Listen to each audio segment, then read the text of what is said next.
আজকে না আমি আপনাদের সাথে আমার খুব পছন্দের একটা রেসিপি শেয়ার করব।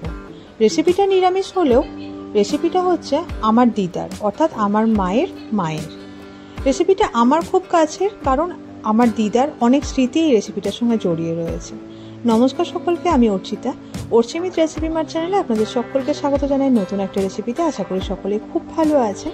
তো রেসিপিটা বানানোর জন্য এখানে নিয়ে নিয়েছি বেশ খানিকটা পরিমাণে পেঁপে, গাজর, আলু আর নিয়েছি হাফ টমেটো কেটে। আর এখানে নিয়েছি মশলা হিসাবে টমেটো, আদা এবং লঙ্কা। আপনারা যে যেরকম ঝাল খাবেন লঙ্কাটা কিন্তু সেরকমভাবে অ্যাড করবেন। সাথে দিয়ে দিলাম 1.5 চা চামচ পরিমাণে জিরে গুঁড়ো এবং 2 চা চামচ পরিমাণে ধনে গুঁড়ো। অল্প একটু জল দিয়ে এটার একটা স্মুথ পেস্ট বানিয়ে নিতে হবে। অন্যদিকে একটা কড়াই নিয়ে কড়াইতে দিয়ে দিতে হবে 2 চা চামচ পরিমাণে সর্ষের তেল। তেলে ফোড়ন হিসাবে দিয়ে দেবো তেজপাতা, শুকনো লঙ্কা এবং তার সঙ্গে গোটা গরম মশলা হিসাবে লবঙ্গ, এলাচ এবং দারচিনি। আর দিয়ে দেবো হিং 1 চা চামচ পরিমাণে এবং গোটা জিরে 1 চা চামচ পরিমাণে। সমস্তটাকে খুব ভালোভাবে নাড়াচাড়া করে নিতে হবে এবং ফোড়নের যখন খুব সুন্দর একটা গন্ধ বেরিয়ে আসবে সেই সময়তে দিয়ে দেবো ওই আলু, পেঁপে, গাজর, টমেটো যেগুলো আগে থেকে কেটে রাখা ছিল। এবারে এই সমস্তটাকে প্রায় 1.5 থেকে 2 মিনিটের জন্য খুব ভালোভাবে তেলে দিয়ে ভেজে নিতে হবে। এই রান্নাটাতে গাজরটা কিন্তু অপশনাল, চাইলে দিতে পারেন, না হলে গাজরটা স্কিপ করতে পারেন। যখন আলু, পেঁপে এবং গাজরটা ভালোভাবে ভেজে নেওয়া হয়ে যাবে তখন ওই আগে থেকে বেটে রাখা যে মশলাটা সেটা দিয়ে দিতে হবে কড়াইয়ের মধ্যে। এবারে মশলাটার কাঁচা গন্ধটা যতক্ষণ পর্যন্ত না চলে যাচ্ছে ততক্ষণ মশলাটাকে ভালোভাবে কষিয়ে নেব। অন্যদিকে একটা ব্লেন্ডার নিয়ে তাতে দিয়ে দেবো মটর ডাল। মটর ডালটা প্রায় 5 থেকে 6 ঘন্টা ভালোভাবে ভিজিয়ে নিয়েছিলাম এবং যখন নরম হয়ে গিয়েছে খুব ভালোভাবে ধুয়ে পরিষ্কার করে মটর ডালটা নিয়ে নিতে হবে ব্লেন্ডারের মধ্যে। আর এর সঙ্গে দিয়ে দিতে হবে অল্প একটু জল এবং এটার একটা স্মুথ পেস্ট বানিয়ে নিতে হবে। বলে রাখি, এখানে কিন্তু আপনারা চাইলে 1 বা 2 লঙ্কা দিয়েও কিন্তু ডালটা বেটে নিতে পারেন। যেহেতু আমার বাচ্চা খাবে সেই কারণে আমি এখানে লঙ্কাটা স্কিপ করেছি। এরপরে মটর ডালটা বেটে নেওয়ার পরে ওই বেটে নেওয়ার ডালে দিয়ে দেবো 1/2 চা চামচ পরিমাণে হিং, স্বাদ অনুসারে নুন এবং 1/2 চা চামচ পরিমাণে কালো জিরে। আর হ্যাঁ, যেটা না দিলেই নয় সেটা হচ্ছে 1/2 চা চামচ পরিমাণে চিনি। এটা কিন্তু ডালের বড়াটার টেস্টটা খুব সুন্দরভাবে আসবে। আর এখানে একটা ছোট্ট টিপস দিয়ে রাখি, যদি আপনারা এটা নিরামিষ দিনে না করেন, নর্মাল দিনে করেন, তাহলে কিন্তু এই মটর ডালের বড়াটাতে পেঁয়াজ কুচি দিতে পারেন। আমি যেহেতু পেঁয়াজ কুচি দেবো না আজকে নিরামিষ বলে, সেই কারণে তার বদলে আমি হিংটা ব্যবহার করেছি। সমস্তটাকে খুব ভালোভাবে মিশিয়ে নিতে হবে ব্যাটারটার মধ্যে। অন্যদিকে কড়াইতে মশলাটা ভালোভাবে কষিয়ে নেওয়া হয়ে গেলে তাতে দিয়ে দেবো স্বাদ অনুসারে নুন, চিনি, 1/2 চা চামচ পরিমাণে হলুদ এবং 1 চা চামচ পরিমাণে কাশ্মীরি লাল লঙ্কা গুঁড়ো কালারের জন্য। সমস্তটাকে অল্প একটু জল দিয়ে ভালোভাবে আবারও কষিয়ে নেব 2 থেকে 2.5 মিনিটের জন্য, গ্যাসের ফ্লেমটাকে মিডিয়ামে রেখে। যখন দেখবেন সমস্ত মশলাটা খুব ভালোভাবে কষিয়ে নেওয়া হয়ে গিয়েছে, সাইড থেকে তেল ছাড়ছে এবং খুব সুন্দর একটা গন্ধ বেরিয়ে আসছে, সেই সময়তে দিয়ে দিতে হবে এখানে আন্দাজ মতো জল।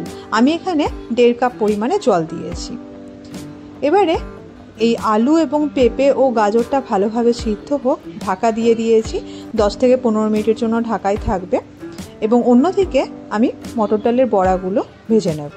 একটা কড়াই নিয়ে কড়াইয়ের মধ্যে বেশ খানিকটা পরিমাণে সর্ষের তেল দিয়ে তেলটা ভালোভাবে গরম হয়ে গেলে অল্প অল্প করে ওই মটর ডালের যে ব্যাটারটা আমরা আগে থেকে বানিয়ে রেখেছিলাম সেটা দিয়ে দেবো কড়াই। আজকে যে রেসিপিটা বানাচ্ছি সেটা কিন্তু হারিয়ে যাওয়া একটা রেসিপি, অর্থাৎ এখনকার দিনে এই রেসিপিটা প্রায় দেখতে পাওয়া যায় না। এই যে মটর ডালের বড়া দিয়ে পেঁপের ডালনাটা আজকে বানাচ্ছি, এটা মনে করে দেখুন তো লাস্ট আপনারা কবে খেয়েছেন বা এর আগে কখনো আপনারা খেয়েছেন কিনা। যদি খেয়ে থাকেন কমেন্ট বক্সে কিন্তু লিখে জানাবেন আমাকে। হয়তো হতে পারে নর্মালি আপনারা পেঁপের ডালনা খেয়েছেন, কিন্তু সেটা যে মটর ডালের বড়া দিয়ে খেতে এত ভালো লাগে সেটা হয়তো আপনাদের জানা ছিল না, বা হয়তো আপনাদের মা বা মাসিরা জানতেন বা ঠাকুমারা জানতেন, আপনারা হয়তো সেটা জানেন না। তো এই রান্নাগুলো ভীষণ ভালো লাগে খেতে। আর বলে রাখি, মটর ডালের বড়া দিয়ে তো পেঁপের ডালনা খেতে ভালোই লাগে, তবে যদি মটর ডালের বড়া না থাকে বাড়িতে তাহলে মুসুরির ডাল দিয়েও কিন্তু এই রেসিপিটা বানানো যেতে পারে, অর্থাৎ মুসুরির ডালের বড়া দিয়ে। আর দেখতেই পাচ্ছেন বড়াগুলোর যখন সাইডগুলো এরকম গোল্ডেন ব্রাউন কালার হয়ে গেছে দুই পিঠটা, আমি কিন্তু কড়াই থেকে তুলে নিলাম বড়াগুলোকে। জানেন তো, আমার এখনো মনে আছে বয়সজনিত কারণে আমার দিদা রান্না বান্না করতেন কম, তবে যে সমস্ত রান্নাগুলো করে খাইয়েছেন সেই রান্নাগুলো এখনো মুখে লেগে আছে, এতটাই সুন্দর উনি রান্না করেন। আর অন্যদিকে ঢাকনাটা খুলে একবার চেক করে নেবো। দেখুন আলু এবং পেঁপেটা কিন্তু সুন্দরভাবে সিদ্ধ হয়ে গিয়েছে। এই সময়তে ওই ভেজে নেওয়া বড়াগুলো দিয়ে দেবো কড়াইয়ের মধ্যে। সমস্ত তরকারিটাকে ভালোভাবে বড়ার সঙ্গে মিশিয়ে নেব এবং তারপরে ওই 40 থেকে 50 সেকেন্ড মতো গ্যাসের ফ্লেমটাকে বাড়িয়ে ফুটিয়ে নেব। ওপর থেকে দিয়ে দেবো 1/2 চা চামচ পরিমাণে গরম মশলা গুঁড়ো এবং 1 চা চামচ পরিমাণে ঘি। এতে কিন্তু নিরামিষ রান্নার টেস্টটা খুব সুন্দরভাবে এনহ্যান্স করে। তাই আপনারা নিরামিষ রান্না করলে অবশ্যই গরম মশলা গুঁড়ো এবং ঘিটা ওপর থেকে দিতে ভুলবেন না। ভালোভাবে ওই গরম মশলা গুঁড়ো এবং ঘিটাকে তরকারির সঙ্গে মিশিয়ে দিলাম। গ্যাসের ফ্লেমটা অফ করার ঠিক আগের মুহূর্তে দিয়ে দেবো 2 কাঁচা লঙ্কাকে ভেঙে এবং তারপরে লঙ্কাটাকে ভালোভাবে তরকারির সঙ্গে মিশিয়ে নিয়ে গ্যাসের ফ্লেমটাকে অফ করে দিয়ে ঢাকা দিয়ে 10 থেকে 15 মিনিটের জন্য রেখে দেবো এবং তারপরে আপনাদেরকে সার্ভ করে দেখাচ্ছি। দেখলেন নিশ্চয় নিরামিষ এই মটর ডালের বড়া দিয়ে পেঁপের ডালনাটা বানানো ঠিক কতটা সোজা। নিরামিষ দিনে আমার সব থেকে পছন্দের একটা রেসিপি হলো এই মটর ডালের বড়া দিয়ে পেঁপের ডালনা। ভালো লাগলে অবশ্যই লাইক শেয়ার করতে ভুলবেন না।